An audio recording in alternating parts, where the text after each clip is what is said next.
Hi, welcome to Learning Monkey. I am Raghuveer. In this class we will discuss about class variable. In our last class we clearly discussed about instance variable and we used the concepts which we already discussed in our previous classes. So please follow our playlist from the beginning so that you will have a better understanding of the complete Python language. The link for the playlist is provided in the description below. Coming to today's class, let's take an example and understand what's the difference between class variable and instance variable, how memory is allocated and all these concepts. Let's take an example and understand what's the difference, class and instance variables. Coming to this example, this is the example which we considered here. The example here is class test. In this class we are defining a class. In this class we are defining a variable j is equal to 20. We are defining a variable j. So this variable we call it as class variable. After that we are defining a constructor. The discussion about constructor were clearly made in our last class. Underscore init is a constructor method. In this we are defining an instance variable. Self.instVar is a instance variable.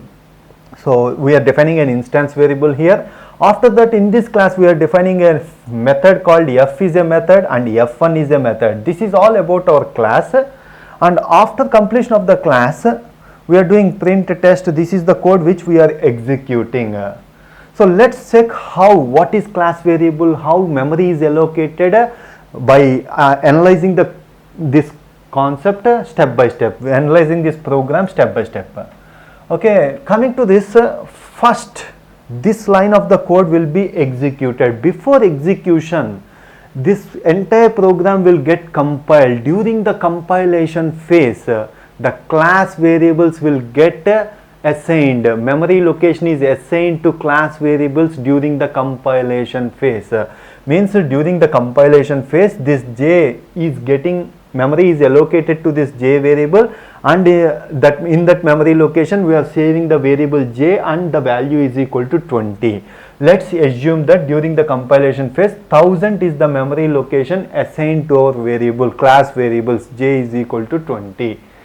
So after that it starts executing here. It starts execution from here. Print test.j means we are accessing the class variable using the class name.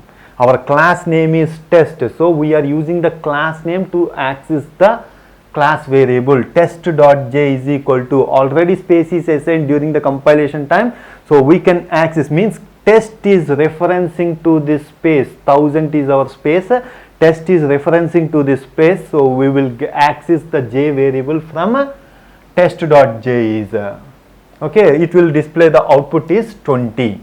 Next, what happening after completion of this line, we are creating a new object. The object name is x. So what happens when we define an object? It will automatically call the constructor method, and if any instance variables are there, they will get initialized. A separate memory is allocated to the object. So whenever we define an x object, a separate memory location, 5000 memory location is assigned. In that memory location, instVar is an instance variable and it is assigned with value 30. So this discussion, how it will assign, this discussion was already discussed in our last class. Means instVar is an instance variable, it is assigned with value 30, x is an object. Okay, again what we are doing next is y is equal to test of 80. We are defining one more object, means a separate space is assigned for object y. Let's assume that the 6000 memory location is assigned. In that instVar is given as 80.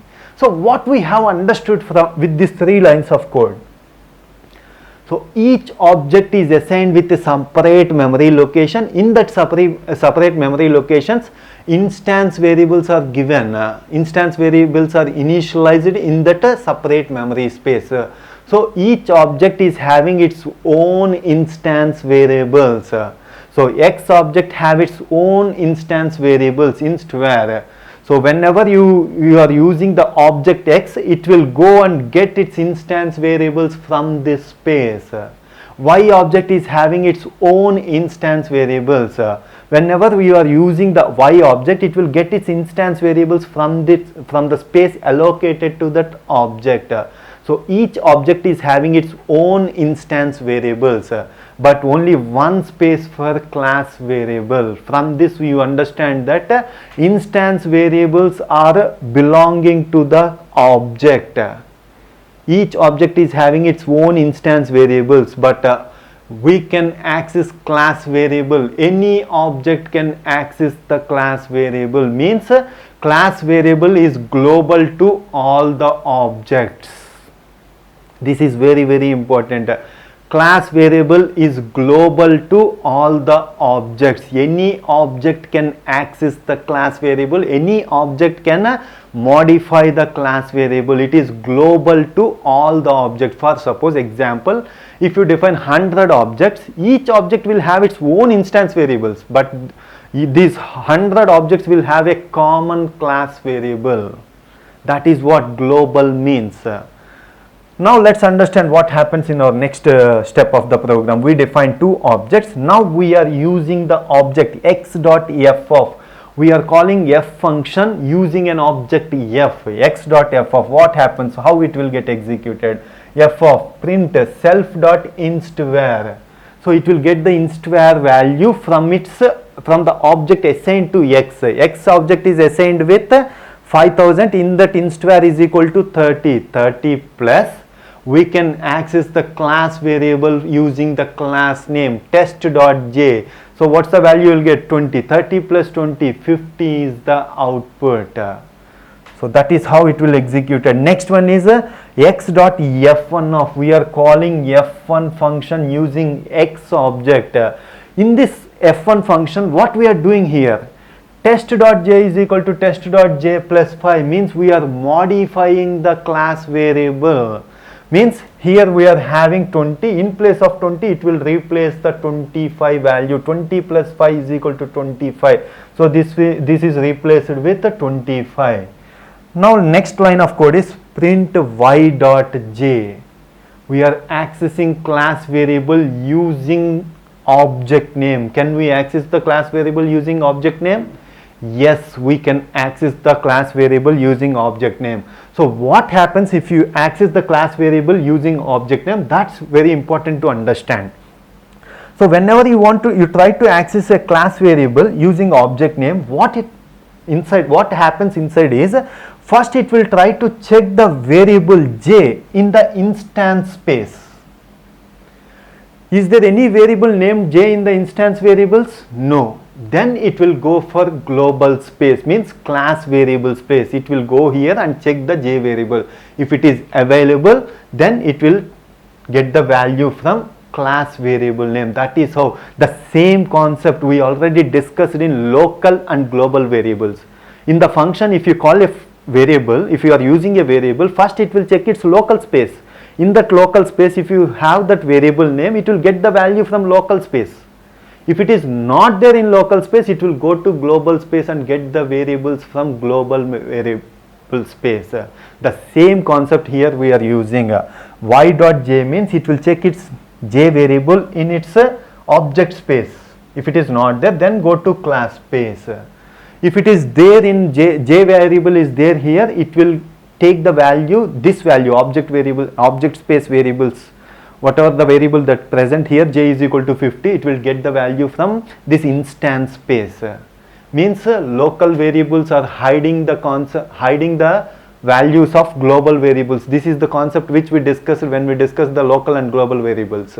The same way here, if you call using object, if you have a value here in the object space, then this is hiding the class variable, means global variable is hidden by using the local variable. The same concept, interrelated. So this is how it will execute. Let's check this using the program, and we will go deep into the concept by taking one more example in our next, after executing this example, we will take one more example. So let's j is equal to 20, the same program written here. The output is for the first line 20 will be displayed, for the second line test of 30. 30 means we are sending this object is created, 80 object is created, x.f of 30 plus 20, we are getting 50 here. Next we are displaying x.f1 of, means here 20 is updated to plus 5, class variable is updated to 25, that's why it is displaying 25. Then we are calling y.j of, it is updated value, we are calling using y object, we got 25. So now the same code, we will extend some lines of code here in the bottom, the same code up to here. Up to here the same code is written here. After that, what we have done here, x.j is equal to 200, means we are creating a new instance variable x.j in the instance variable space. Let's check the space here. When we define the object, we don't have the instance variable j, we have only instance variable. So we are creating a new instance variable using the line of code. This is the line of code, x.j. x.j is equal to 200. In the instance variable space, it is creating a new variable named j, and that j is given a value of 200. Now print x.j, which value will be displayed? We are calling j using object, it will search in the object space, j is present, so 200 will be displayed. After that, print y.j. Y instance don't have a variable j, so it will get it from class space, class variable space. So j is equal to 20, 20 will be displayed. Next, print test.j. Whenever you are calling using class name, it will automatically search the value in its class variable space, so it will get the value of 25. So that is the output we got here, 200, 25, 25. Remaining output is exactly the same as before values. So this is what you have to understand about class and instance variable. The point which we discussed here is class variable is global to all the objects. That is what class variable means. Hope you understand the concept. If you have any questions regarding the concept, please post your questions in the comment section below. Thanks for watching. If you haven't subscribed to our channel, please subscribe to our channel and press bell icon for the latest updates. Thank you.